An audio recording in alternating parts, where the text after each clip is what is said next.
weather-ish. Oh my gosh, I don't understand this weather, dude.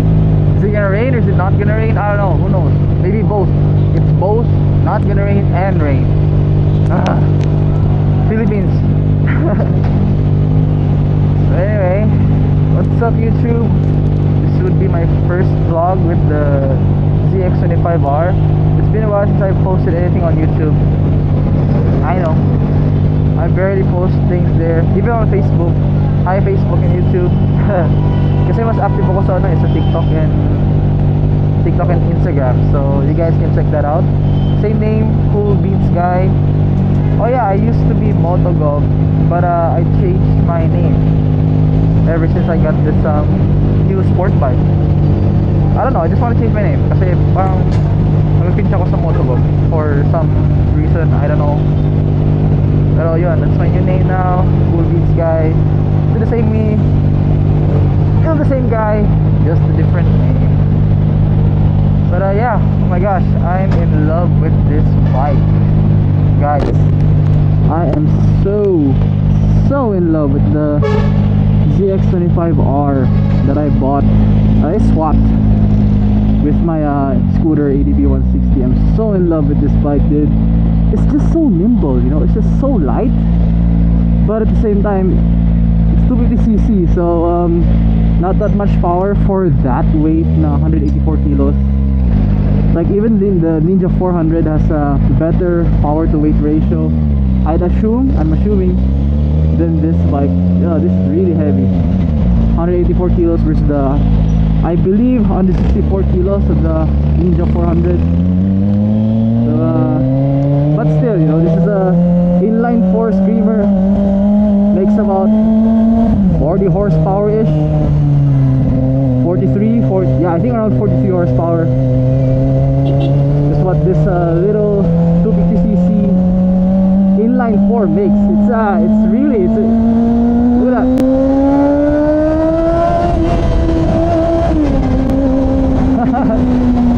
It screams, dude.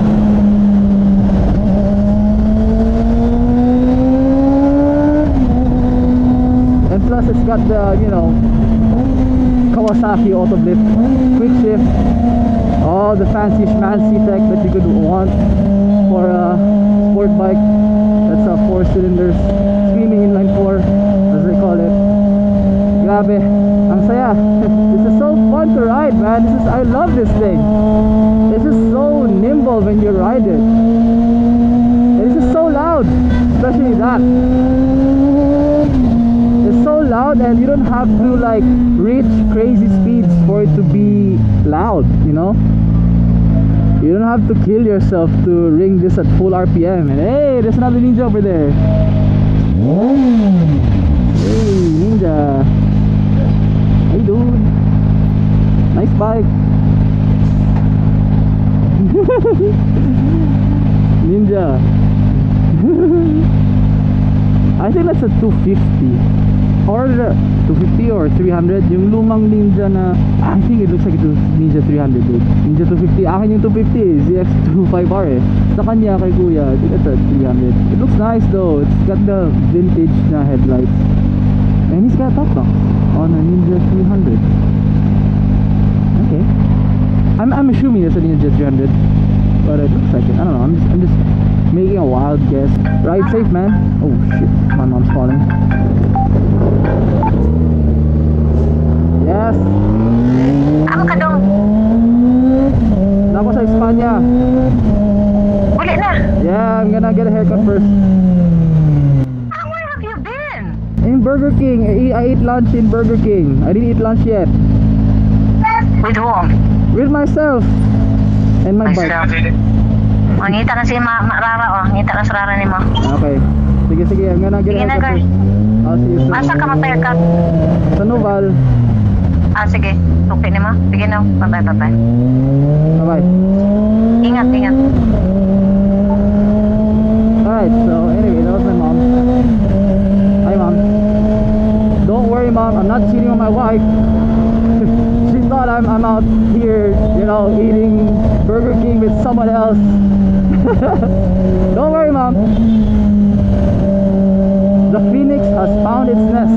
the hawk has found its nest. So I'm not gonna do any crazy shit. But anyway, yeah, the ZX25R, dude, is so easy to ride. Oh my gosh. Masakit siya sa bulsa in terms of fuel. It's not the most fuel economy bike. It's a 4-cylinder, man, but damn, it is so nimble. It's just so... Here's what I mean. Oh shit, no, I can't full send it, boys. I can't send it here. I can't send it right now.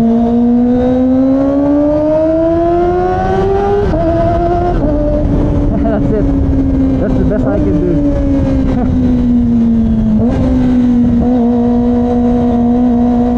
Yeah, I'm just so in love with this bike, man. It was the best decision ever to switch from a scooter to this. I love it. Kahit hindi siya expressway legal, but I don't give a rat's ass, dude.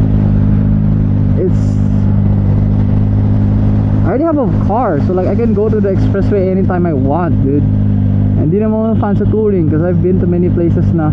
Not to brag, but yun lang yung experience ko, yun lang yung needs ko as an individual, you know. I don't need to go long tours and stuff like that. I just want a bike, a sport bike that I can just you know that I can just lean out of and really enjoy riding, dude, and really just, you know, learn how to ride properly. Because like the ADV 160, yeah, it taught me how to ride a motorcycle safely. Yeah, it taught me how to balance. It taught me how to like lane split and stuff like that. But dude, I don't know, man, like the learning, what you call this, not the learning gap, like the limits of learning on the scooter is just so limited, dude. Unlike on a sport bike where you could learn so much more. So yeah, that's my thing, you know. I just love this. I'm so in love with this, dude. Like leaning out of this. I only been to Marilake one time lang eh. Isang beses lang nakapunta doon, and I wanna go back. Pero before I go back, I just want to like have the oil change because I just got this second hand eh. So hindi ko alam kung paano to na-maintain ng previous owner. Yeah, pa-change oil ko muna and make sure that everything is alright. Brake pads also, make sure na makapal yung brake pads niya. Kasi I don't know, from what I feel so far, medyo lacking yung braking niya eh. Hindi ko alam kung sa stock ba talaga yun, if it's the Nissin calipers or something, but I don't know, I just feel like something's lacking. So I just want to make sure, double check on that, on the brake pads, front and back, before I go back to Marilake. But yeah, dude, I love leaning out of this. I love riding with this, dude.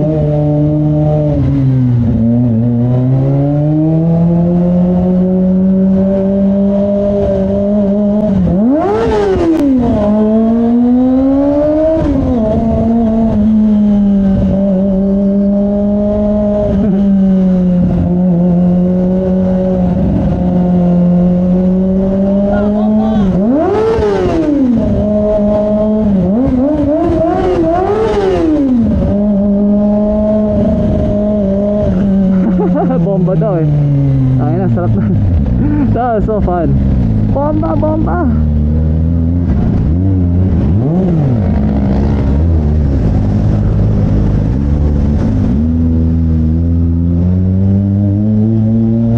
Oh fuck, I'm supposed to be at Pinoval. I'm supposed to cut my hair, dude. I'm supposed to have my hair cut. Ah, damn. I'm so dumb. I'm supposed to get the haircut, not go home yet. Di pa dapat ako uuwi. So stupid. Pinoval, why did I go straight to turn left? But anyway, yeah, this is so, oh my gosh. Pero weakness niya pag may OBR. Yeah, that's when the bike really starts to like you can really see its design limitations as a 250cc bike. At maski yung suspension niya, gago, malambot na nga yung force niya eh. Tapos dagdagan mo pa ng OBR mo, then you're gonna feel it bottoming out very frequently, especially sa mga rough roads dito sa Pinas, mga lubak, alam mo naman. So ramdam mo talaga yan, matagtag talaga siya. Well, you know, sport bike eh, so limited yung travel ng suspension compared to an adventure bike. But still no, pag may OBR talaga medyo, tsaka yung power din eh. I find this bike like revving much higher than usual kapag may OBR. Limitations niya, OBR, and yun naman. Other than that, it's a really fun ride, dude.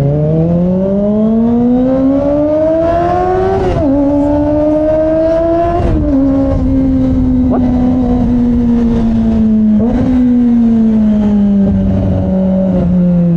I thought I heard some whistling. Ayun. What's that?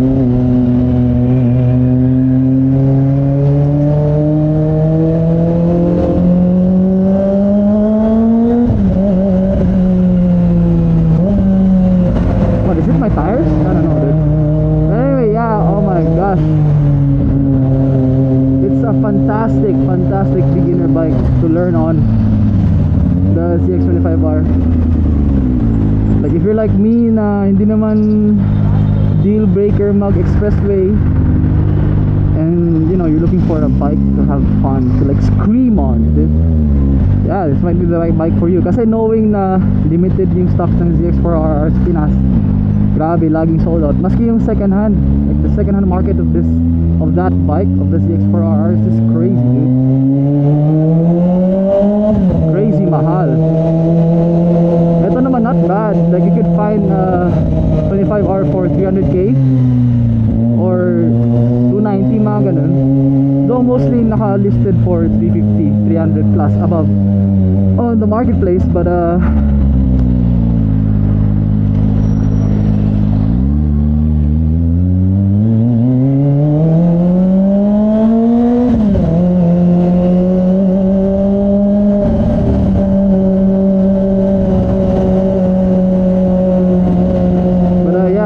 still pricey pa rin.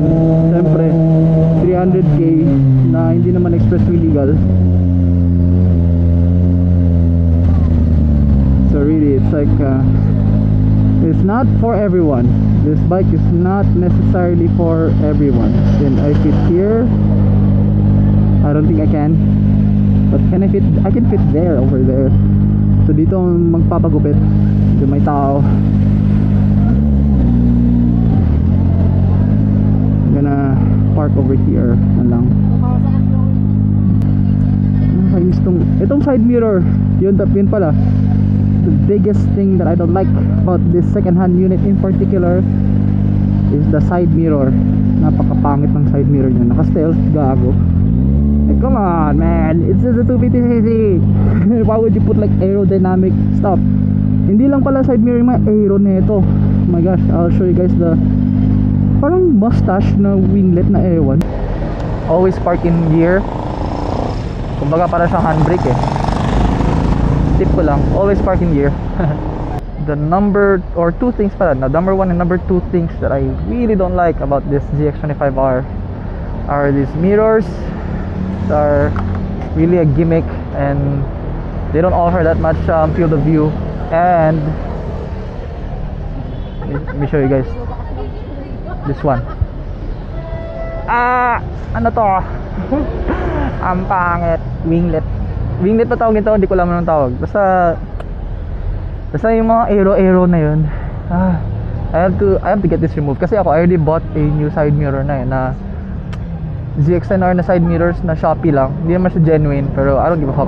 Anyway, side mirrors, papalitan ko. Ito, papatanggalin ko to sa mekaniko kasi I do not like this.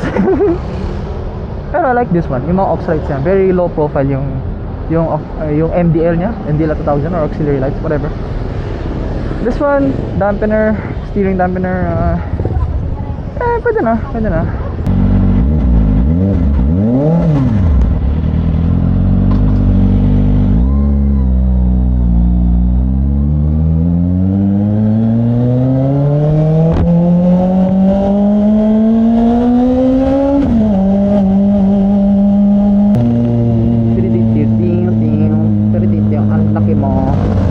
Please don't squish me. Don't kill me. Don't kill me, please. Ang problema lang sa setup na to, hindi masyadong rinig yung boses ko. Puta. Mas dinig pa yung yung motor kaysa sa boses ko sa setup ko. Taas ang idle ko. Lang. Hindi naman. Okay lang naman yan. Mataas yung first gear. Ay, alam ko may explanation kung bakit mataas yung first gear. I forgot na. Napanood ko lang sa mga shorts. Ay ng memory span of a goldfish. Parang goldfish lang memory ko no. Kalimutan ko na agad yung yung kung bakit mas mataas yung RPM ng first gear. I forgot na Panood ko sa mga shorts yun mga informative shorts. Kala nyo puro basura yung mga pinapanood ko. Hindi, basura ako pero okay naman. medyo basura lang ako. Pero yun, I forgot na.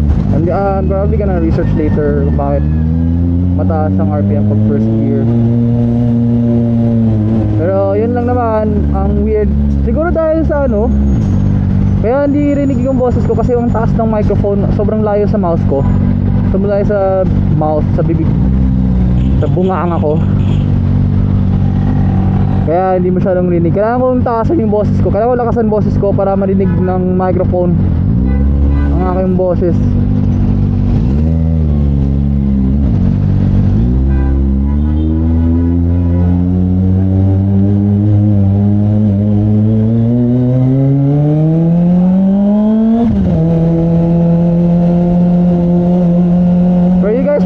Want to hear the bike more than me anyway. Mas gusto niya ata marinig yung tunog ng bike kaysa sa boses ko. So okay lang, pabor naman sa inyo. Less commentary na lang ako Gum, huwag ka na magsalita Gum. Ganda-ganda tunog ng motor mo. Boses mo nakakairita. Panira. Okay. You have a valid point, sir. I'm not arguing with you on that.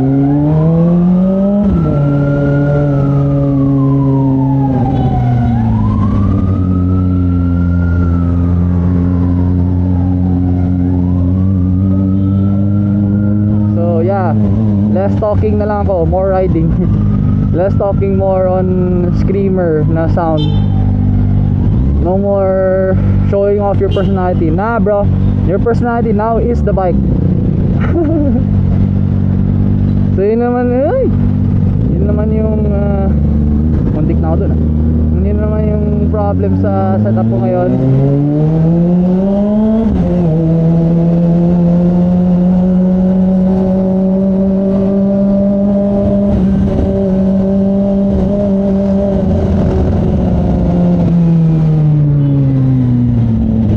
Mas dinig lang yung motor kesa sa rider, kesa sa vlogger.